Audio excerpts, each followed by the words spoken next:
Hello, welcome back to my channel friends, Chabi's journey. So 1 hour అయింది, Kannappa trailer వచ్చింది. So చూద్దాం. ఇప్పటివరకు చూడలేదు, ఫస్ట్ టైం ఈ ఫోన్తో స్క్రీన్ రికార్డ్ చేసుకుంటా ఇంకో ఫోన్లో ట్రైలర్ అనేది చూద్దాం మనము. So let's go. Kannappa trailer అయితే ఏడుంది చూద్దాం.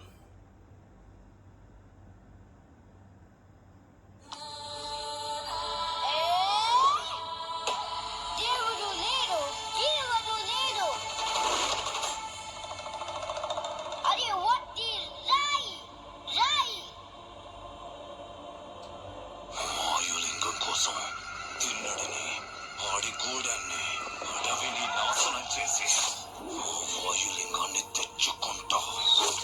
ఆ తిన్నడు సామాన్యుడు కాదు, అతన్ని దాటి వాయులింగాన్ని చేరడం అసాధ్యం. వాయులింగం మీద దుర్మార్గుల చూపు పడింది. ఈ వాయులింగ రహస్యం కాపాడడానికి నా ప్రాణాలు సైతం అర్పిస్తాను. ఈ గూడెంలో ఏ బిడ్డకి ఆపద రానివ్వను. ఇది నా ఆన, తిన్నడి ఆన.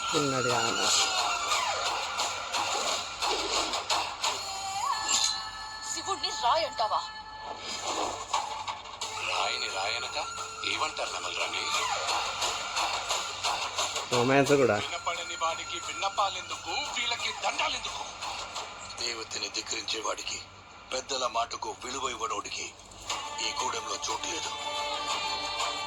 ముందు ఆ రాయిని తీసుకెళ్లి అడవిలో పడేస్తే గానీ నీకు పిచ్చి తగ్గదు. తప్పు మామ, అలా అనకూడదు. ఇలాంటి వాడు మీకు గొప్ప భక్తుడవుతాడని నమ్మకం ఏంటి ప్రభు? నీతో పాటు నేను ఆ సమయం కోసం ఎదురు చూస్తూ ఉన్నాను.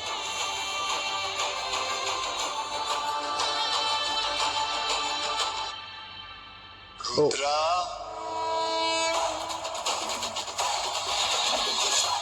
ఎవరు నువ్వు?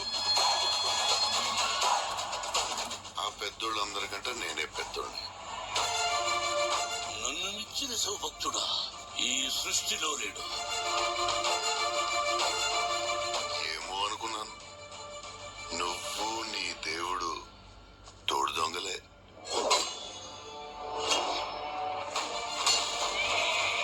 శివయ్య అని మనసారా పిలు. అది జన్మలో జరగదు. ఓ సంతటోడివా? వెలివిద్యలో నీకన్నా గొప్పవాడప్పుడు ఉన్నాడని తెలిసి అతని పొట్టని వెళ్ళి తెప్పొట్టించింది నువ్వే కదా. వెళ్ళబోయ్యా, వెళ్ళిక నుంచే. నేనింక నిన్ను వదలను. ఇది నా ఆన, తిన్నడి ఆన.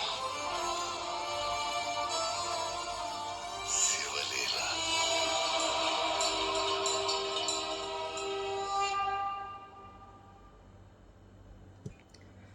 ట్రైలర్ అయిపోయింది, చూసినాం కదా. ట్రైలర్ అయితే బాగుంది. మనకు ప్రభాస్ ఎంట్రీ వరకు ఒక రకంగా ట్రైలర్ పోతా అంటే, ప్రభాస్ ఎంట్రీ తర్వాత ఇంకొక రేంజ్లో పోతుంది. అంటే entry first half second half అంటాం కదా. సో అట్లా ప్రభాస్ ఎంట్రీ వరకు ఒక రేంజ్లో పోతా ఉంటే, ప్రభాస్ ఎంట్రీ తర్వాత ట్రైలరే ఈ రేంజ్లో పోతుంది.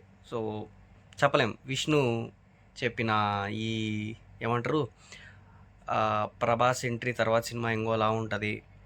అట్లే అక్షయ్ కుమార్ది శివుడు రోలు, అది కూడా బాగా ఇచ్చేశారు. ఇక్కడంతా బ్లూగా పెట్టి ఆ క్యారెక్టర్ కూడా బాగా పెట్టారు. సో చూద్దాం, సినిమా బాగా వస్తే మంచిదే కదా. Bye bye.